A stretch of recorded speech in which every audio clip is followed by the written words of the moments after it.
determined, you don't have even a position on financial investors. You have not articulated your position in anything, so you become hijacked in office. So that is how good things go bad. And it is the failure of, and lack of preparation for lobbyists. But the part of the task of preparation is precisely preparing for that. So it does let a certain ambition prevail in office. Sorry? Well, from the investment point, from the point of investment. If you're running an election, you're collecting money from people, you don't declare what you're doing. When they want to pay off and they come from both parts. Exactly. Sold out. Of course. They're not democratic. So I want to go now to the coalitional culture, and I want to now answer the question.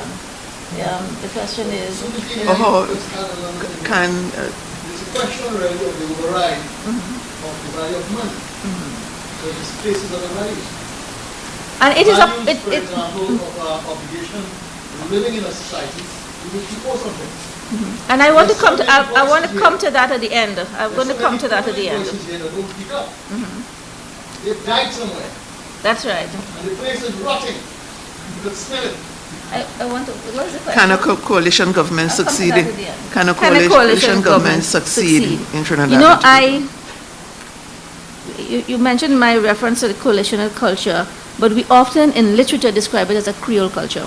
I think we could examine the relationships, what they're trying to describe. And I think it is not only can it succeed, the question, I think it is imperative.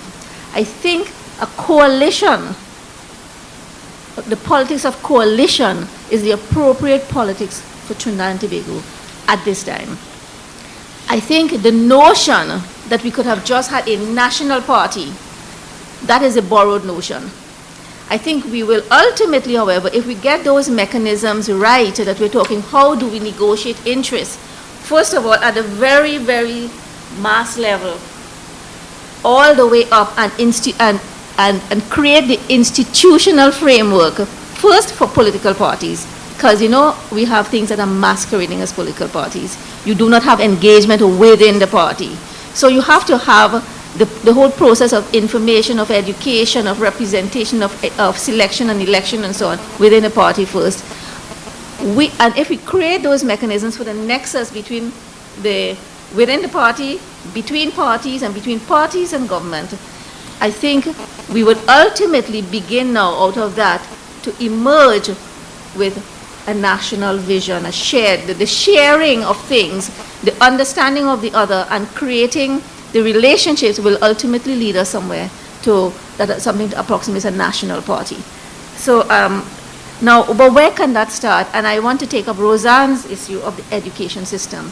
I don't think we have to divorce from our mind the idea that the education system is schools. And I want to come to UTT, because all these things are really very tangible issues. We are now engaged in an audit of UTT. We have to wonder at the end of that audit, what are we going to see? And we have to pay attention as people who have an investment in this place.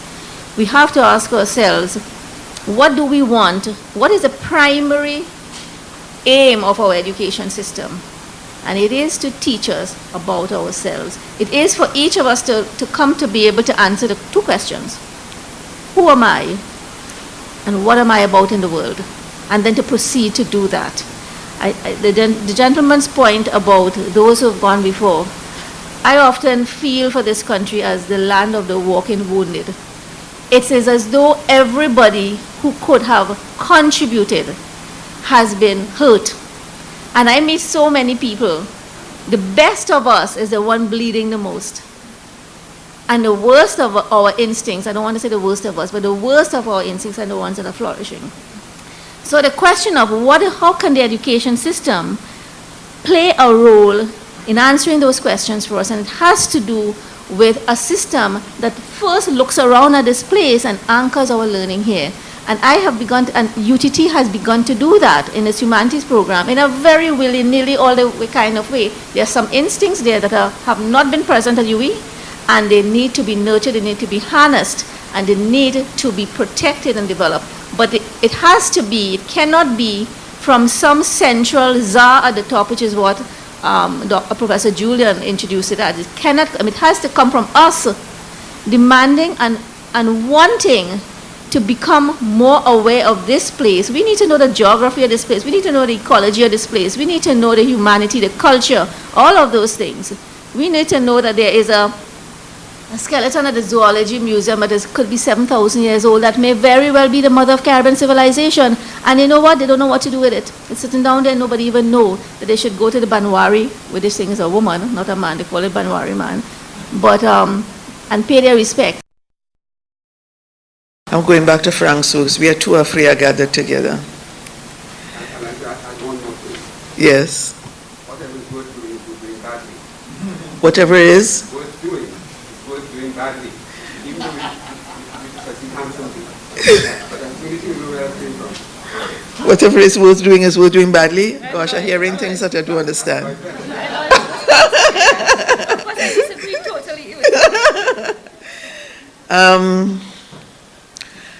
I think that we have started, I think that, you know, in more ways than one, we've started on a very solid, you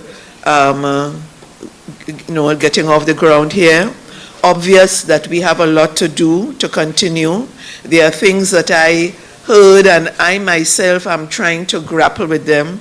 There's the usual thing that, you know, when you end something like that, you must end with a formalized kind of a way, and you must, you know, that the whole thing about objectives, Roseanne, and you know, there be, you know, an outcome and it's concrete and all that kind of thing like that.